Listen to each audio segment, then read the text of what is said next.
ನಿಮ್ದು ರೆವಿನ್ಯೂ ಸೈಟ್ಗಳಿದೆ, ನಿಮಗೂ ಈ ಪರಿಸ್ಥಿತಿ ಬರಬಾರ್ದು ಅಂದರೆ ಈ ಕೂಡಲೇ ನಿಮ್ಮ ಸೈಟ್ಗೆ ವಿಸಿಟ್ ಮಾಡಿ. ಅಕ್ಕಪಕ್ಕದ ನಂಬರು ಕರೆಕ್ಟಾಗಿದೆಯಾ, ಮೆಷರ್ಮೆಂಟ್ ಕರೆಕ್ಟಾಗಿದೆಯಾ ಅಂತ ಚೆಕ್ ಮಾಡೋದು ಸೈಟ್ ಓನರ್ನ ಕರ್ತವ್ಯ. ಏನಂತೀರಾ?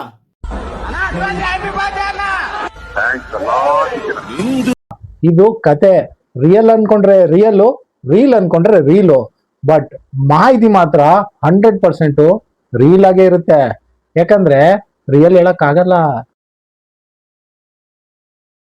ಈ ವಿಡಿಯೋ ಮೂಲಕ ನಾನೊಂದು ಸ್ಟೋರಿನ ನಿಮ್ ಜೊತೆ ಹಂಚ್ಕೊಂತ ಇದ್ದೀನಿ. ಈ ಸ್ಟೋರಿಗೆ ನಾನೇ 6 ತಿಂಗಳು ಡಿಪ್ರೆಷನ್ ಬಿಡೋಗ್ಬಿಟ್ಟಿದ್ದಾರೆ. ಅಲ್ಲ, ಇದೆಲ್ಲ ನನ್ಗೆ ಯಾಕೆ?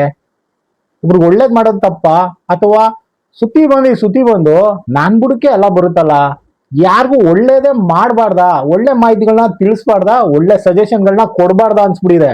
ಪ್ರಾಪರ್ಟಿನ ಪರ್ಚೇಸ್ ಮಾಡ್ತೀರಾ, ಯಾರು ಮಾರಾಟ ಮಾಡದ್ನಲ್ಲ ಅವನ್ನ ಬಿಟ್ಬಿಡ್ತೀರಾ, ಯಾರು ಕೊಡ್ಸದ್ನಲ್ಲ ಮಿಗ್ಲಿ ಏಜೆಂಟ್ ಇರ್ತಾನಲ್ಲ ಅವನು ಬಿಟ್ಬಿಡ್ತೀರಾ, ಸಹಾಯಕ್ಕೆ ಬಂದಿರೋರು ವಿಟ್ನೆಸ್ ಹಾಕಿರೋರ್ನೆಲ್ಲಾರನು ಬಿಟ್ಬಿಡ್ತೀರಾ.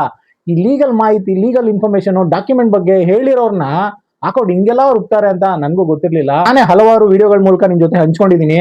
ಒಂದು ಪ್ರಾಪರ್ಟಿನ ನೀವು ಪರ್ಚೇಸ್ ಮಾಡ್ತೀರಾ, ಅದು ರೆವಿನ್ಯೂ ಸೈಟ್ಗಳನ್ನ ನೀವು ಪರ್ಚೇಸ್ ಮಾಡ್ತೀರಾ ಅಂದಾಗ ಯಾವ್ದೇ ಒಂದು ಸೈಟ್ ಪರ್ಚೇಸ್ ಮಾಡ್ತೀರಾ ಅಂತ ಅನ್ಕೊಂಡ್ರಿ, ಆ ಜಮೀನು ಮಂಜೂರಾಗಿ ಬಂದಿದ್ಯಾ, ಸರ್ಕಾರದಿಂದ ಮಂಜೂರಾಗಿದೆಯಾ, ಅಥವಾ ಕ್ರಯ ಮಾಡ್ಕೊಂಡು ತಗೊಂಡಿದಾನ, ಅಥವಾ ಫ್ಯಾಮಿಲಿಯಿಂದ ಬೈಫರ್ಕೇಶನ್ ರಿಲೀಸ್ ಆಗಿ ಬಂದಿದ್ಯಾ ಅಂತ ದಯವಿಟ್ಟು ಚೆಕ್ ಮಾಡ್ಕೊಂಡು ಆಮೇಲೆ ಪ್ರಾಪರ್ಟಿಗೆ ಅಂದ್ರೆ ಸೈಡ್ ಇನ್ವೆಸ್ಟ್ ಮಾಡಿ ಅಂತ ಹೇಳ್ತಾ ಇದ್ದೆ. ಬಟ್ ಅದು ಎಷ್ಟು ಸೇಫ್ಟಿ ಸೆಕ್ಯೂರ್ ನನ್ನ ಲೈಫಲ್ಲೂ ಆಯ್ತು ಅನ್ನೋದನ್ನೇ ಇವತ್ತು ಈ ವಿಡಿಯೋ ಮೂಲಕ ನಿಮ್ ಜೊತೆ ಹಂಚ್ಕೊಂತ ಇದ್ದೀನಿ. ಚಾನಲ್ಗೆ ಹೊಸದಾಗಿ ವಿವರ ಆಗಿದ್ರೆ ದಯವಿಟ್ಟು ಚಾನಲ್ಗೆ ಸಬ್ಸ್ಕ್ರೈಬ್ ಆಗಿ ಡಾಕ್ಯುಮೆಂಟ್ಗಳ ಬಗ್ಗೆ ಅವೇರ್ನೆಸ್ ಮೂಡಿಸ್ಕೊಳ್ಳಿ. ಯಾಕಂದ್ರೆ ನೀವು ತಗೊಂಡಿರೋ ಸೈಟ್ಗೆ ಡಾಕ್ಯುಮೆಂಟೇ ನಿಮ್ಗೆ ಆಧಾರ ಹೊರತು ಬೇರೆ ಯಾರು ಇಲ್ಲ ರೀ. ಊರಿಗೆ ಒಬ್ಬ ದೊಡ್ಡ ಮನ್ಸಾಗಿರ್ತಾನೆ, ಸುಮಾರು ಎಕರೆ ಜಮೀನ್ಗಳು ಅವನ ಹೆಸರಲ್ಲಿ ಇರುತ್ತೆ. ಅವನು ಸಾಯುವಾಗ ಏನಪ್ಪಾ ಮಾಡ್ತಾನೆ ಅಂದಾಗ ಒಂದು ವೀಲ್ ಮಾಡ್ಬಿಡ್ತಾನೆ. ಅವ್ರ ಮಕ್ಳುಗಳಿಗೆ ಯಾವ್ಯಾವ ಆಸ್ತಿ ಯಾರ್ಯಾರಿಗೆ ಹೋಗ್ಬೇಕು, ನಾಳೆ ಕಿತ್ತಾಡಬಾರ್ದು, ಯಾವ ಜಮೀನು ಯಾವ ಮಗನ್ಗೆ, ಯಾವ ಮನೆ ಯಾರ ಮಗನ್ಗೆ, ಈ ಒಡವೆ ಪಾತ್ರೆ ಎಲ್ಲ ಇರ್ತಾವಲ್ಲ ಅದನ್ನು ಇನ್ಕ್ಲೂಡ್ ಆಗಿ ಡಿವೈಡ್ ಮಾಡಕ್ಕೆ ಅಂತಾನೆ ಒಂದು ವೀಲ್ ಮಾಡಿಕ್ ಬಿಡ್ತಾನೆ. ಒಟ್ಟು 5 ಜನ ಮಕ್ಕಳು ಅವನ್ಗೆ. ಸೊ 5 ಜನಕ್ಕೂ ಭಾಗ ಮಾಡ್ಬಿಟ್ಟು ಈಕ್ವಲ್ ಆಗಿ ಕೊಟ್ಟಿರ್ತೀನಿ ಅಂತ ವೀಲ್ ಮೂಲಕ, ಅದು ರಿಜಿಸ್ಟರ್ಡ್ ವೀಲ್ ಮೂಲಕ 1959 ಅಲ್ಲೇ ವೀಲ್ ಮಾಡಿರ್ತಾನೆ. ಎಂತ ಕಿಲಾಡಿ ಅಪ್ಪ ನೋಡಿ ಅವನು. ತಂದೆ ಓಡಿಸಿದ ತಲೆನ ಮಕ್ಕಳು ಓಡಿಸಿಲ್ಲ ಅನ್ನೋದಕ್ಕೆ ಎಕ್ಸಾಂಪಲ್ ಏನಪ್ಪಾ ಅಂದಾಗ, ತಂದೆ ತೀರ್ಕೊಂಡ್ಬಿಡ್ತಾರೆ. ತೀರ್ಕೊಂಡಾದ್ಮೇಲೆ ಮಕ್ಳು ಗೊತ್ತಾಗುತ್ತೆ ಈ ತರ ನಮ್ ತಂದೆಯವರು ವೀಲ್ ಮಾಡಿಟ್ಟಿದ್ದಾರೆ, ನಾವೆಲ್ಲ ವೀಲ್ ಪ್ರಕಾರನೇ ಹಂಚ್ಕೊಂಡ್ಬಿಡೋಣ ಅಂತ ಎಲ್ಲ ಬ್ರದರ್ಸು ಕೂಡಿ ಮಾತಾಡ್ಕೊಂಡು ಏನಪ್ಪಾ ಮಾಡ್ತಾರಂದ್ರೆ ಆ ವೀಲ್ ಮೂಲಕನೇ ಎಲ್ಲ ಡಿವೈಡ್ ಮಾಡ್ಕೊಂತಾರೆ. ತಂದೆಗಷ್ಟು ಮೆಚುರಿಟಿ ಇದೆ, ಮಕ್ಳಿಗೆ ಇಲ್ಲ ನೋಡಿ. ಈ ತರ ವೀಲ್ ಮಾಡಿದ್ರೆ ಅವ್ರು ಏನ್ ಮಾಡ್ಬೇಕಾಯ್ತು ಅಂದಾಗ, ಇವ್ರು ಒಂದು ಬೈಫರ್ಕೇಶನ್ ಡೀಡ್ ವಿಭಾಗ ಪತ್ರ ರಿಜಿಸ್ಟರ್ ಮಾಡ್ಕೊಂಡಿದ್ರೆ ಅವ್ರಿಗೆಲ್ಲ ಪತ್ರ ಇರೋದು. ವೀಲ್ ಒಂದೇ ಒಂದು ಕಾಪಿ 5 ಜನ ಮಕ್ಕಳಿಗೆ ಹೆಂಗ್ ಸೇರುತ್ತೆ ಅಲ್ವರ? ವಿಭಾಗ ಪತ್ರ ಮಾಡ್ಕೊಂಡಿದ್ರೆ 5 ಕಾಪಿ ತಗೊಂಡಿದ್ರೆ 5 ಜನಕ್ಕೂ ಅವ್ರ ಶೆಡ್ಯೂಲ್ಗೆ ಒಂದು ಒರಿಜಿನಲ್ ಡಾಕ್ಯುಮೆಂಟ್ ಬಂದಿರೋದು. ಇಲ್ಲಿ ನೋಡಿ, ತಂದೆಗಿದ್ದು ನಾಲೆಜು ಮಕ್ಳಿಗಿಲ್ಲ ಅನ್ನೋದು ಇದೇನೆ. ಅವ್ರು ಹೆಂಗೆ ವೀಲ್ ಮೂಲಕ ಮಾಡಿಟ್ಟಿದ್ರಲ್ಲ ಆ ಬೇಸ್ ಮೂಲಕನೇ RTC ಅವ್ರವ್ರ ಹೆಸರುಗಳನ್ನ ಆಯಾ ಜಮೀನ್ಗಳಿಗೆ ಕೂರ್ಸ್ಕೊಂಡ್ಬಿಡ್ತಾರೆ. ಬಟ್ ಒಂದೇ ಒಂದು ಸರ್ವೆ ನಂಬರ್ ಅಲ್ಲಿ 5 ಜನಕ್ಕೂ 5 ಪೀಸ್ ಕೊಟ್ಟಿರ್ತಾರೆ ತಂದೆಯವರು. ಅರ್ಥ ಆಯ್ತಾ? ಒಂದೇ ಒಂದು ಸರ್ವೆ ನಂಬರ್ ಅಲ್ಲಿ 5 ಜನಕ್ಕೂ 5 ಪೀಸ್ ಕೊಟ್ಟಿರ್ತಾರೆ. ಅದನ್ನ 5 ಪೀಸ್ಗಳಾಗಿ ಮಾಡ್ಬಿಟ್ಟು 5 ಜನನು ಸಪರೇಟ್ ಆಗಿ RTC ಕೂರ್ಸ್ಕೊಂತಾರೆ. ಆ ಜಮೀನಲ್ಲಿ ವ್ಯವಸಾಯ ಮಾಡ್ಕೊಂಡು ಕಾಲ ಕಳೀತಾ ಹಂಗಂಗೆ ಇರ್ತಾರೆ. ಈ 5 ಪೀಸ್ ಇತ್ತಲ್ಲ, ಈ 5 ಪೀಸ್ ನ ಲೇಔಟ್ ಮಾಡೋಣ ಅಂತ 5 ಜನಕ್ಕೂ ತಲೆಗೆ ಬರುತ್ತೆ. ಅದನ್ನ ಒಬ್ಬ ಲೇಔಟ್ ಮಾಡೋನ್ ಬಂದು ತಲೆಗೆ ತುಂಬಿಟ್ಟು ದಿನ ಬೆಳೀತಾ ಇದೆ, ಈ 5 ಪೀಸ್ನು ಒಟ್ಟಿಗೆ ಲೇಔಟ್ ಮಾಡ್ಬಿಟ್ಟು ಮಾರ್ಬಿಡೋಣ, ಒಳ್ಳೆ ದುಡ್ಡು ಬರುತ್ತೆ ಅಂದ್ಬಿಟ್ಟು ಮಾತಾಡ್ಕೊಂಡು ಒಂದು GPA ಸೇಲ್ ಅಗ್ರಿಮೆಂಟ್ ಮಾಡ್ಕೊಂತಾರೆ ಬಿಲ್ಡರ್ ಹಾಗೂ ಲ್ಯಾಂಡ್ ಓನರ್ಗೆ. ಅಲ್ಲಿ ಲೇಔಟ್ ಫಾರ್ಮೇಶನ್ ಮಾಡ್ತಾರೆ. ಫಾರ್ಮೇಶನ್ ಮಾಡ್ಬಿಟ್ಟು ಸೈಟ್ ಗಳಾಗಿ ಮಾರ್ತಾರೆ. ಅದಕ್ಕೆ ಬಿಲ್ಡ್ರು ಹಾಗೂ ಲ್ಯಾಂಡ್ ಓನರ್ ಇರ್ತಾರೆ. ಈ ಬಿಲ್ಡ್ರು ಎಂತ ಕಲಾಕಾರ ಅಂದ್ರೆ ಅವನು ಎಲ್ಲೂ ಸೈನ್ ಹಾಕಲ್ಲ, ಲ್ಯಾಂಡ್ ಓನರ್ ಇಂದ ಡೈರೆಕ್ಟ್ ಆಗಿ ಸೇಲ್ ಡೀಡ್ಗಳು ಮಾಡಿಸ್ಬಿಡ್ತಾನೆ. ಇದ್ರಲ್ಲಿ ಇನ್ನೊಂದು ಇಂಪಾರ್ಟೆಂಟ್ ಕತೆ ಏನಪ್ಪಾ ಅಂದಾಗ, ಆ ಬಿಲ್ಡ್ರು ಅಂತ ಹೇಳಿದ್ನಲ್ಲ ಅವನು ಈ GPA ಸೇಲ್ ಅಗ್ರಿಮೆಂಟ್ ನ ರಿಜಿಸ್ಟರ್ ಮಾಡಲ್ಲ, ಅನ್ರಿಜಿಸ್ಟರ್ ಅಗ್ರಿಮೆಂಟ್ ಹಾಕೊಂಡು ಹಾಗೆ ಲೇಔಟ್ ಮಾಡಿರ್ತಾನೆ. ಆ ಲೇಔಟ್ ಮಾಡ್ತಾನಲ್ಲ, ಈ 5 ಪೀಸ್ ಆಗಿದೆ, 5 ಜನ ಓನರ್ ಇದ್ದಾರೆ ಅಂತ ಸರ್ವೆ ನಂಬರ್ಗಳನ್ನ ಸಪರೇಟ್ ಆಗಿ ಈ ಲೇಔಟ್ ಫಾರ್ಮೇಶನ್ ಮಾಡುವಾಗ ರೆವಿನ್ಯೂ ಸ್ಕೆಚ್ ಹಾಕ್ತಾರೆ ಸೈಟ್ಗಳಿಗೆ. ಅಲ್ಲಿ ಮಾರ್ಕ್ ಮಾಡ್ಬೇಕು, ಈ ಸರ್ವೆ ನಂಬರ್ ಇರೋ ಸೈಟ್ಗಳಿದು, ಈ ಸರ್ವೆ ನಂಬರ್ ಇರೋ ಸೈಟ್ಗಳಿದು ಅಂತ. ಅಲ್ಲಿ ರೆವಿನ್ಯೂ ಲೇಔಟ್ ಗಳಲ್ಲಿ ಇದೇ ರೀತಿ ತುಂಬಾ ಪ್ರಾಬ್ಲಮ್ ಬರೋದು. ಏನ್ ಗೊತ್ತಾ? ಲೇಔಟ್ ಫಾರ್ಮೇಶನ್ ಮಾಡ್ಬಿಡ್ತಾರೆ, ಯಾವ ಸರ್ವೆ ನಂಬರು ಯಾವ ಸೈಟು ಯಾರು ಲ್ಯಾಂಡ್ ಓನರ್ ಅನ್ನೋದು ಗೊತ್ತಾಗ್ತಾನೆ. ಇಲ್ಲೇ ಕನ್ಫ್ಯೂಷನ್ ಸ್ಟಾರ್ಟ್ ಆಗೋದು. ಹಂಗೆ ಎಲ್ಲಾ ಸೈಟ್ಗಳನ್ನು ಸೋಲ್ಡ್ ಔಟ್. ಈ 5 ಪೀಸ್ ಅಲ್ಲಿ ಎಷ್ಟು ಸೈಟ್ಗಳು ಮಾಡಿದ್ರು ಎಲ್ಲಾ ಸೈಟ್ಗಳನ್ನ ಸೋಲ್ಡ್ ಔಟ್ ಆಗೋಯ್ತದೆ. 2 ವರ್ಷ ಆದ್ಮೇಲೆ ಈ 5 ಪೀಸಲ್ಲಿ ಇಬ್ರು ಓನರ್ಗೆ ತಲೆ ಹೊಡಿತದೆ. ಏರಿಯಾ ಡೆವಲಪ್ ಮಾಡಿದೆ, ನಾವು ನಮ್ ಜನಗಳಿಗೆ ಏನಾದ್ರೂ ಹೆಲ್ಪ್ ಮಾಡ್ಬೇಕು, ನಮ್ ಹೆಸರು ಉಳಿಸ್ಕೊಬೇಕು, ಇಲ್ಲ ಅಂದ್ರೆ ನಮ್ನ ಕ್ಯಾಕರ್ಸ್ ಉಗಿತಾರೆ ಅನ್ಬಿಟ್ಟು ಈ 2 ಪೀಸ್ ಓನರ್ ಏನಪ್ಪಾ ಮಾಡ್ತಾರೆ ಅಂದಾಗ DC ಕನ್ವರ್ಷನ್ಗೆ ಅಪ್ಲಿಕೇಶನ್ ಹಾಕ್ಬಿಟ್ಟು DC ಕನ್ವರ್ಷನ್ ಮಾಡಿಸ್ತಾರೆ. ಇವ್ರಿಬ್ರು 5 ಪೀಸ್ ಇತ್ತಲ್ಲ, 5 ಪೀಸ್ ಅಲ್ಲಿ 2 ಪೀಸ್ ಮಾತ್ರ DC ಕನ್ವರ್ಷನ್ ಆಗುತ್ತೆ, ಇನ್ 3 ಪೀಸು ಹಾಗೆ ರೆವಿನ್ಯೂ ಆಗಿ ಕ್ಯಾರಿ ಫಾರ್ವರ್ಡ್ ಆಗುತ್ತೆ. ಇವ್ರಿಬ್ರು ಈ ತಲೆ ಓಡಿಸ್ಬಿಟ್ಟು ನಾಳೆ ದಿನ ನಾವು ಸೈಟ್ಗಳು ಮಾಡಿ ಕೊಟ್ಟಿದೀವಿ, ನಮಗ್ ಬೈಕೊಂಬಾರ್ದು ಜನಗಳು, ಆಮೇಲೆ ಅವ್ರ ಖಾತೆ ಆಗ್ಲಿ ಕಂದಾಯ ಆಗ್ಲಿ ಡೆವಲಪ್ಮೆಂಟ್ಗೆ ಅವ್ರಿಗೆ ಯೂಸ್ ಆಗ್ಲಿ ಅಂದ್ಬಿಟ್ಟು ಇವ್ರಿಬ್ರು ಏನಪ್ಪಾ ಮಾಡ್ತಾರೆ ಅಂದಾಗ ಈ ತರ ಪರ್ಮಿಷನ್ ತಗೊಂಡು, ಇದು ಸೈಟ್ ಓನರ್ಗಳು ಗೊತ್ತಿರಲ್ಲ, ಆಮೇಲೆ ಗೊತ್ತಾಯ್ತದೆ. ಅದಾದ್ಮೇಲೆ ಇಂಡಿವಿಜುವಲ್ ಆಗಿ ಪಂಚಾಯಿತಿಲಿ ಅವ್ರಿಗೆ ಖಾತಾ ಸಿಗುತ್ತೆ. 11B ಯಾರಿಗೆ DC ಕನ್ವರ್ಷನ್ ಆಗಿತ್ತಲ್ಲ 2 ಸರ್ವೆ ನಂಬರ್ಗೆ, ಅದಕ್ಕೆ ಮಾತ್ರ ಈ ತರ ಲೇಔಟ್ ಫಾರ್ಮೇಶನ್ ಆಗಿ ಅನುಭವಿಸ್ಕೊಂಡಿರ್ತಾರೆ. ಈಗ ಕಹಾನಿಲಿ ಟ್ವಿಸ್ಟ್ ಏನ್ ಗೊತ್ತಾ, ಈ ರೆವಿನ್ಯೂ ಲೇಔಟ್ ಇತ್ತಲ್ಲ ಅದ್ರಲ್ಲಿ ಒಬ್ಬ ಏನ್ ಮಾಡ್ತಾನೆ, ಈ ಕನ್ವರ್ಟ್ ಆಗಿರೋ ಸೈಟ್ ಅಲ್ಲಿ ಮನೆ ಕಟ್ಬಿಡ್ತಾನೆ. ಅದು ಅರ್ಧಂಬರ್ಧ, ಫುಲ್ಲು ತಗೊಂಡಿಲ್ಲ, ಅರ್ಧಂಬರ್ಧ ಕಟ್ಬಿಡ್ತಾನೆ.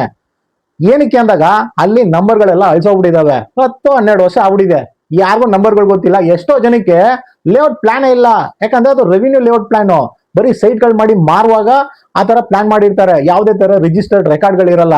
ರೆವಿನ್ಯೂ ಸೈಟ್ ತಗೊಳ್ಳುವಾಗ ಸೈಟ್ ತಗೊಳ್ಳೋ ಜೊತೆಗೆ layout plan must and should ಇಟ್ಕೊಬೇಕು. ಆ ಲೇಔಟ್ ಪ್ಲಾನ್ ಅಲ್ಲಿ ಸರ್ವೆ ವೈಸ್ ಆಗಿ ನಿಮ್ ನಂಬರು ಜಮೀನಿನ ರೆಕಾರ್ಡ್ ಕರೆಕ್ಟ್ ಆಗಿದೆಯಾ ಅಂತ ಚೆಕ್ ಮಾಡ್ಕೊಬೇಕು, ಇಲ್ಲ ಅಂದ್ರೆ ಇದೇ ಸಮಸ್ಯೆ. ಸೊ ಈ ತರ ಒಂದು ಸಮಸ್ಯೆ ಆಯ್ತದೆ. ಹಂಗೆ ಮೂವ್ ಆಗಿ ಒಂದು ಸೈಟ್ ನಂಬರ್ ಅಲ್ಲಿ ಮುಕ್ಕಾಲ್ ಸೈಟ್ ಗೋಯಿಂದ. ಹೀಗಿರುವಾಗ ಈ ತರ ಮೂವ್ ಆಗಿದೆ ಅಂತ ಯಾರಿಗ್ರಿ ಗೊತ್ತಾಗುತ್ತೆ ಹೇಳಿ? ನಂದು ತಪ್ಪು ಏನ್ ಗೊತ್ತಾ, ಈ ತರ ಮೂವ್ ಆಗಿದೆ ಅಂತ ನನ್ಗೂ ಗೊತ್ತಿಲ್ಲ. ರೆವಿನ್ಯೂ ಲೇಔಟ್ಗುನು ಕನ್ವರ್ಟ್ಗೂ ಲೇಔಟ್ಗುನು ಮಿಕ್ಕಿರೋ ಜಾಗ ಅಂದ್ಬಿಟ್ಟು ಆ ಒಂದ್ ಸೈಟ್ ನಂಬರೇ ಹೋಗ್ಬಿಡೈತೆ, ಮಿಕ್ಕಿರೋ ಜಾಗ ಅದು ಅಂದ್ಬಿಟ್ಟು ನೀವು ಈ ಸೈಟ್ ತಗೊಳ್ಳಿ ಸರ್, ಆ ಜಾಗನು ನಿಮ್ಗೆ ಸೇರ್ಸ್ಕೊಡ್ತೀವಿ ಅಂದ್ಬಿಟ್ಟು ಆಸೆ ಉಬ್ಬಿಸ್ಬಿಟ್ಟವನೆ ಯಾರು ಏಜೆಂಟು. ಈ ತರ ಆಸೆ ಉಬ್ಬಿದಾಗ ಯಾರಿಗೆ ಹೇಳಿ ಆಸೆ ಬರಲ್ಲ. ಇದೇ ತರದ ಒಂದು ಡಾಕ್ಯುಮೆಂಟ್ ಬಂದಾಗ ಅವರು ಓಕೆ ಅನ್ಬಿಟ್ಟಿದ್ದಾರೆ, ತಗೊಳ್ಳಿ ಸರ್ ಏನಾಗಲ್ಲ, ಬಂದಾಗ ನೋಡ್ಕೊಳೋಣ, ಹೆಂಗು ರೆವಿನ್ಯೂ ತಾನೆ, ಖಾತೆ ಆಗೈತಲ್ಲ, ನೀವು ರಿಜಿಸ್ಟರ್ ಮಾಡ್ಕೊಳ್ಳೋದ್ ಬೇಡ, ಅದ್ಬಸ್ ಮಾಡ್ಕೊಳ್ಳಿ ಅಂದ್ಬಿಟ್ಟು ಸೇಲ್ಡ್ ಮಾಡ್ಕೊಂಡ್ಬಿಟ್ರು. ಇಲ್ಲಿ ಒಂದು ಸೈಟೇ ಮಿಸ್ ಆಗ್ಬಿಟ್ಟಿದೆ. ಇವ್ರಿಗೆ ಏನಪ್ಪಾ ಆಸೆ ಅಂದ್ರೆ 10 ಅಡಿನೂ 8 ಅಡಿನೂ ಎಕ್ಸ್ಟ್ರಾ ಸಿಗ್ತೈತೆ, ಕಾಸೆ ಕೊಡೋದ್ ಬೇಡ ಅಂದ್ಬಿಟ್ಟು ಆ ಸೈಟ್ ನ ಕ್ಲೀನ್ ಆಗಿ ಚೆಕ್ ಮಾಡಿಲ್ದಿರೆ ಹಾಗೆ ರಿಜಿಸ್ಟರ್ ಮಾಡ್ಕೊಂಡ್ಬಿಡ್ತಾರೆ. ಸೇಲ್ ಡೀಡು ಆಗೋಯ್ತು, ಅವ್ರ ಹೆಸರು ಖಾತಾ ಬದಲಾವಣೆನೂ ಆಗೋಯ್ತು. ಅವ್ರ ಏನ್ ಮಾಡ್ತಾರೆ ಅಂದಾಗ ಅದನ್ನ ಅತಿಬರ್ಸ್ಲಿಕ್ಕೆ ತಗೊಂತಾರೆ. ತಗೊಂಡಾದ್ಮೇಲೆ 1.5 ವರ್ಷ 2 ವರ್ಷ ಆಯ್ತದೆ, ಏನೋ ಕಷ್ಟ ಬಂತು ಅವ್ರಿಗೆ. ಈ ಸೈಟ್ ಇಟ್ಕೊಂಡು ಏನ್ ಮಾಡೋಣ, ಮಾರ್ಬಿಡೋಣ ಅಂತ ಮಾರಾಟಕ್ಕೆ ಇಕ್ತಾರೆ. ಮಾರಾಟಕ್ಕೆ ಇಟ್ಟಾಗ್ಲೇನೆ ಅಸಲಿ ಕಹಾನಿ ಆಚೆ ಬಂತು. ಏನ್ ಗೊತ್ತಾ, ಶೆಡ್ಯೂಲ್ ಅಲ್ಲಿ ಚೆಕ್ ಬಂದು ಮ್ಯಾಚ್ ಆಗ್ತಾ ಇಲ್ಲ. ಯಾವತ್ತೇ ಆಗ್ಲಿ ಒಂದು ಸೈಟ್ ನ ನೀವು ಪರ್ಚೇಸ್ ಮಾಡ್ತೀರಾ ಅಂದಾಗ ದಯವಿಟ್ಟು ಸೈಟಿನ ಸ್ಕೆಚ್ ಇರಬೇಕು, ಲೇಔಟಿನ ಸ್ಕೆಚ್ ಇರ್ಬೇಕು ನಿಮ್ಮ ಹತ್ರ. ಸೈಟಿನ ಸ್ಕೆಚ್ ಅಲ್ಲಿ ನಿಮ್ಮ ಈಸ್ಟ್ಗೆ, ವೆಸ್ಟ್ಗೆ, ನಾರ್ತ್ಗೆ, ಸೌತ್ಗೆ ಏನಿದೆ ನಂಬರ್ಗಳು ಕರೆಕ್ಟ್ ಆಗಿರ್ಬೇಕು. ಅದು ಡಾಕ್ಯುಮೆಂಟಲ್ ಆಗ್ಲಿ ಫಿಸಿಕಲ್ ಆಗ್ಲಿ ಮ್ಯಾಚ್ ಆಗ್ಬೇಕು. ಮ್ಯಾಚ್ ಆಗಿಲ್ಲ ಅಂದಾಗ ತುಂಬಾ ಸಮಸ್ಯೆ ನಿಮ್ಗೆ. ನೀವ್ ಅನ್ಕೊಬಹುದು ನನ್ ಸೈಟ್ ನಂಬರ್ 5 ಶೆಡ್ಯೂಲ್ ಎಲ್ಲ ಹೆಚ್ಚು ಕಮ್ಮಿ ಇತ್ತು ಅಂದಾಗ ನಾವೇನ್ ಮಾಡಕ್ಕಾಗತ್ತೆ ಅನ್ಕೊಂಡ್ರಿ ಅಂದಾಗ ಅದೇ ನಿಮ್ಮ ಫಸ್ಟ್ ತಪ್ಪು. ಇಷ್ಟೋರ್ಗು ಹೇಳದ್ನಲ್ಲ, ಇದೇ ರೀ ಸಮಸ್ಯೆ. ಅವ್ರ ಸೈಟ್ ನಂಬರು 5, ಈಸ್ಟ್ಗೆ ರೋಡ್, ವೆಸ್ಟ್ಗೆ ಸೈಟ್ ನಂಬರ್ 17, ನಾರ್ತ್ಗೆ ಸೈಟ್ ನಂಬರ್ 3, ಸೌತ್ಗೆ ಸೈಟ್ ನಂಬರ್ 4 ಅಂತ ಬರ್ಬೇಕು. ಅಲ್ಲಿ ಬಂದಿಲ್ಲ.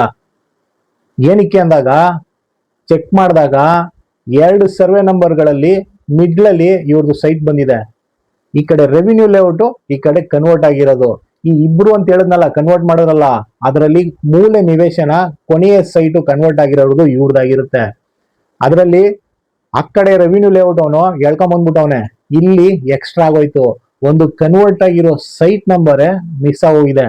ಈ ತರ ಸಮಸ್ಯೆಯಲ್ಲಿ ಸಿಗಾಕೊಂಡ್ಬಿಡ್ತಾರೆ. ಮಾರಾಟ ಮಾಡಕ್ ಆಗ್ತಾ ಇಲ್ಲ ಅವ್ರ ಕೈಲಿ, ನಿಮ್ದು ಚೆಕ್ ಬಂದು ಮ್ಯಾಚ್ ಆಗ್ತಾ ಇಲ್ಲ ಅಂತ. ಸೈಟ್ ಓನರ್ ಏನ್ ಮಾಡ್ತಾನೆ ಗೊತ್ತಾ, ಈ ಸೈಟ್ ನ ಮಾರಿದ್ರಲ್ಲ ಅವ್ರಿಗೂ ಕೇಳಲ್ಲ, ಆಮೇಲೆ ಯಾರು ಕೊಡ್ಸನಲ್ಲ ಏಜೆಂಟ್ ಕಮಿಷನ್ ತಗೊಂಡೋದ್ನಲ್ಲ ಅವನು ಕೇಳಲ್ಲ. ಈ ಡಾಕ್ಯುಮೆಂಟು ಹಾಗೂ ರಿಜಿಸ್ಟರ್ ಮಾಡ್ಕೊಟ್ಟು ಖಾತಾ ಮಾಡಿದ್ರಲ್ಲ ಅವ್ರ ಹತ್ರ ಬಂತಾರೆ, ಅಲ್ಲ ರೀ ಏನ್ರಿ ನೀವು ಡಾಕ್ಯುಮೆಂಟ್ ನೋಡಿದೀರಾ, ಏನ್ರಿ ನೀವು ರಿಜಿಸ್ಟರ್ ಮಾಡಿದೀರಾ, ಏನ್ರಿ ನೀವು ಖಾತಾ ಮಾಡಿದೀರಾ, ನನ್ನ ಸೈಟು ಶೆಡ್ಯೂಲ್ ಮ್ಯಾಚ್ ಆಗ್ತಾ ಇಲ್ಲ ರೀ, ಸೈಟಿನ ಅಕ್ಕಪಕ್ಕ ನಂಬರೇ ಬರ್ತಾ ಇಲ್ಲ ಸರಿಗೆ, ಈ ತರ ಸೈಟ್ ನ ಕೊಡ್ಸ್ಬಿಟ್ಟಿದಿರಲ್ಲ ಅಂತಾರೆ. ಅಲ್ಲ ರೀ ಕೊಡ್ಸಿರೋರು ಯಾರು, ಏಜೆಂಟು. ಸೈಟ್ ನ ತಗೊಳ್ಳುವಾಗ ನೀವು ಚೆಕ್ ಮಾಡ್ಬೇಕಲ್ವಾ, ಅಕ್ಕಪಕ್ಕ ನಂಬರ್ ಏನಿದೆ ಅಂತ ನೀವು ಚೆಕ್ ಮಾಡ್ಬೇಕಲ್ವಾ. ಸೈಟ್ ಓನರ್ ಆದ ಕರ್ತವ್ಯ. ಮೆಷರ್ಮೆಂಟು, ಅಕ್ಕಪಕ್ಕ ಸೈಟ್ ನಂಬರ್ ಏನು, ಅಲ್ಲಿ ಸೈಟ್ ಇದೆಯಾ, ಮನೆ ಇದೆಯಾ, ಮನೆ ಇತ್ತು ಅಂದ್ರೆ ಓನರು ನೀವೇನಾ ಬಾಡಿಗೆಗೆ ಬಿಟ್ಟಿದ್ದೀರಾ ಅಂತ ಕೇಳೋದು ಸೈಟ್ ತಗೊಳ್ಳೋನ ಕರ್ತವ್ಯ ಅಲ್ವರಾ. ಈ ತರ ಸೈಟ್ ಅಲ್ಲಿ ಈ ತರ ಸಮಸ್ಯೆಯಲ್ಲಿ ಈ ಸೈಟ್ ಓನರ್ ಸಿಗಾಕೊಂಡ್ಬಿಡ್ತಾನೆ. ಈಗ ಡಾಕ್ಯುಮೆಂಟ್ ನೋಡಿದವರು ಏನ್ ಮಾಡಕ್ಕಾಗುತ್ತೆ ಅಲ್ವಾ? ಈಗ ಸೈಟ್ ಅವನ್ಗೆ ದುಡ್ಡು ಬೇಕು, ನಾನು ಕಷ್ಟದಲ್ಲಿದ್ದೀನಿ, ನನ್ನ ಸೈಟ್ ಸೇಲ್ ಆಯ್ತಾ ಇಲ್ಲ, ಈ ತರ ಸಮಸ್ಯೆ ಇದು, ಸೈಟ್ ನೀವು ರಿಜಿಸ್ಟರ್ ಮಾಡಿ ಕೊಟ್ಬಿಟ್ಟಿದ್ದೀರಾ ಅಂತ ಅವ್ನ ತಲೆ ಮೇಲೆ ಕುತ್ಕೊಂಡ್ಬಿಟ್ರೆ ಏನ್ ಮಾಡಕ್ಕಾಯ್ತದ ಅವನು? ನೆಕ್ಸ್ಟ್ ವಿಡಿಯೋಲಿ ಈ ಸೈಟ್ ಅವನ್ಗೆ ಡಾಕ್ಯುಮೆಂಟ್ ಮಾಡ್ಕೊಟ್ನಲ್ಲ, ಏನು ಪರಿಹಾರ ಮಾಡಿ ಆ ಸೈಟ್ ನ ಹೇಗೆ ಮಾರಾಟ ಮಾಡ್ದ ಅನ್ನೋದನ್ನ ನಿಮ್ ಜೊತೆ ಹಂಚ್ಕೊಂತೀನಿ. ಇದೇ ತರ ರೆಗ್ಯುಲರ್ ಆಗಿ ಫಾಲೋ ಮಾಡಿ, ಸಬ್ಸ್ಕ್ರೈಬ್ ಆಗಿ, ಹಾಗೆ ಸಪೋರ್ಟ್ ಮಾಡ್ತಾ ಇರಿ. ಈಗ ನಾನು ಅವೇರ್ನೆಸ್ ತಗೊಳ್ರಿ, ನಿಮ್ದು ರೆವಿನ್ಯೂ ಸೈಟ್ಗಳಿದೆ, ನಿಮ್ಗೂ ಈ ಪರಿಸ್ಥಿತಿ ಬರಬಾರ್ದು ಅಂದ್ರೆ ಈ ಕೂಡಲೇ ನಿಮ್ಮ ಸೈಟ್ಗೆ ವಿಸಿಟ್ ಮಾಡಿ, ಅಕ್ಕಪಕ್ಕದ ನಂಬರು ಕರೆಕ್ಟ್ ಆಗಿದೆಯಾ, ಮೆಷರ್ಮೆಂಟ್ ಕರೆಕ್ಟ್ ಆಗಿದೆಯಾ ಅಂತ ಚೆಕ್ ಮಾಡೋದು ಸೈಟ್ ಓನರ್ನ ಕರ್ತವ್ಯ. ಏನಂತೀರಾ?